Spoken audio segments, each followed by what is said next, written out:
একটা তরকারি করে বাঁধাকপি আলু সিদ্ধ করে রেখেছি। এখানে মোটা মোটা করে বাঁধাকপিগুলো মোটা মোটা করে কেটে নিয়েছি।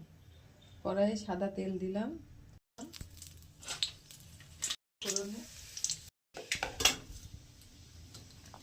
এখানে পেঁয়াজ কাটা আছে, পেঁয়াজটা আগে দেবো, আদা রসুন কাঁচা লঙ্কা টমেটো মটরশুঁটি সব একে একে দিয়ে দেবো।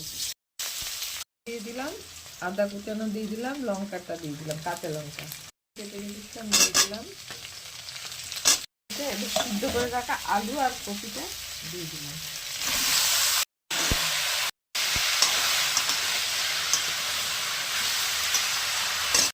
লবণ দিলাম,